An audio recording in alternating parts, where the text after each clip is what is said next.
It's good to hear.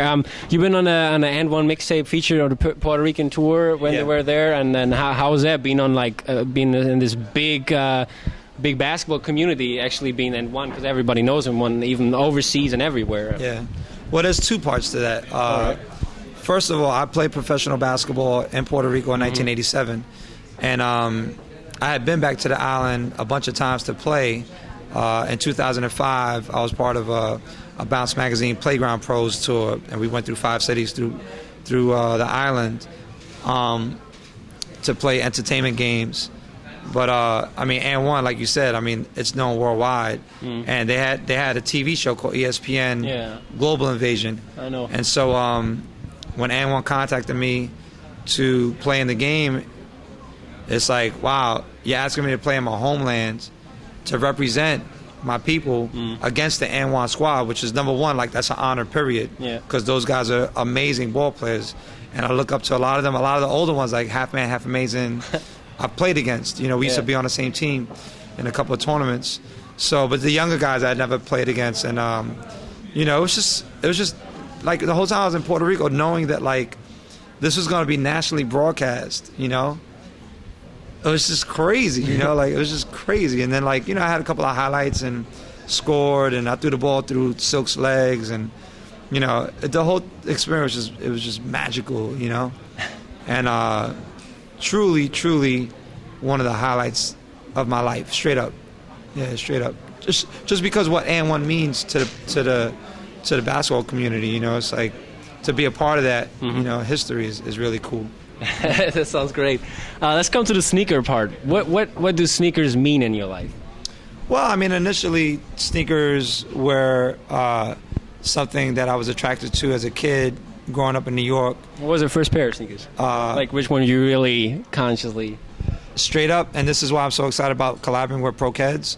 When I was 9 years old, I was wearing Skippies, and one day my mother, you know, finally decided to put up the money that I was begging her for, and she took me to Tom, Dick, and Harry's on 3rd Avenue and 105th Street.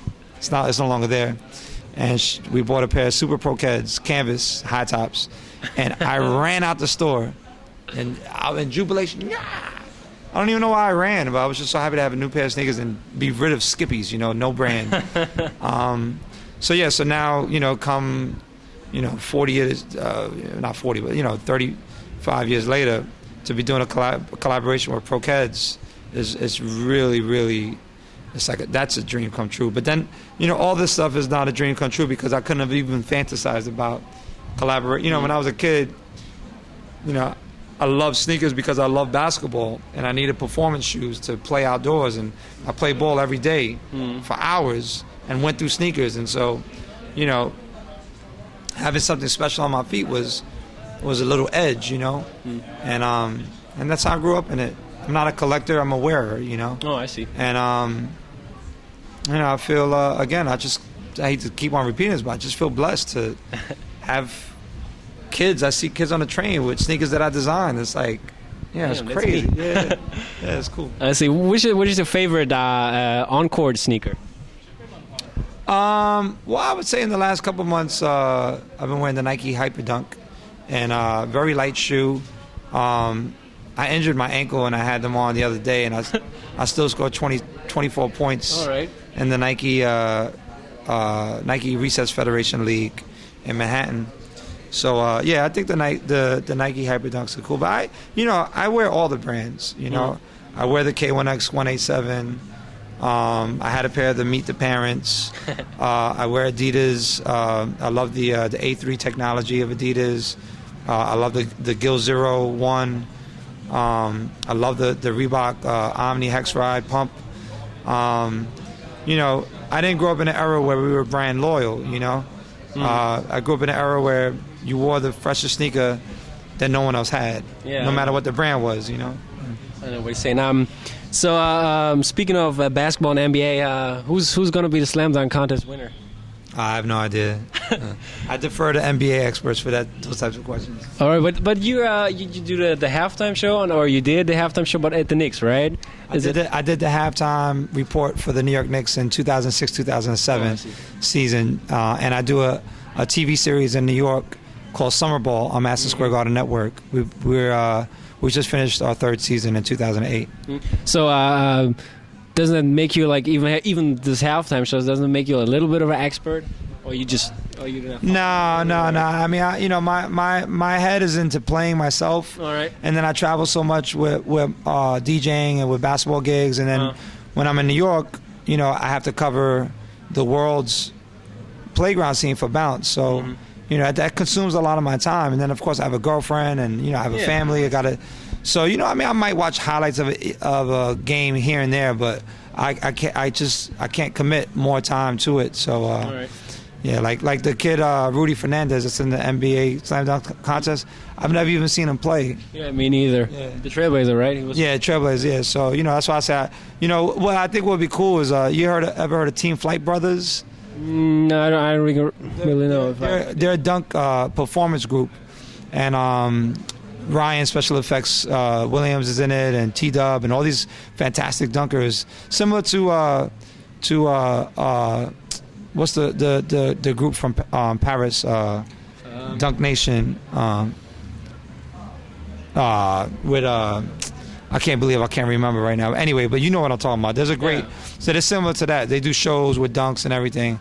And Slam Nation is called Slam Nation. And so I think it'd be cool, like if the NBA one day like allowed like non-league athletes to compete against the that'd be cool. Yeah, it's cool. So I would say ask me one more question because I'm getting tired. Yeah, that's what it is. Yeah, the last question would be, what's the meaning for you just being active in the community as basketball, whether it's hip hop or basketball, and being a journalist, or at least saying you exposing this culture, like in this at the same time. Say it again.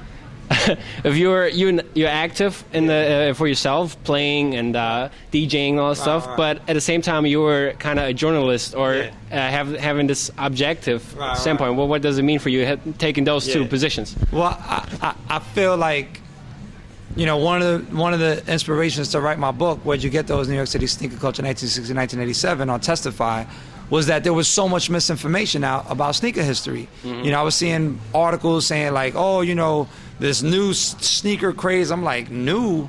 We've been fiending for ill sneakers, painting our sneakers since the 70s, and it dates even further than that. So I wanted to document sort of like the dark era before, Jordan 1s and, all the, where it went like out of control.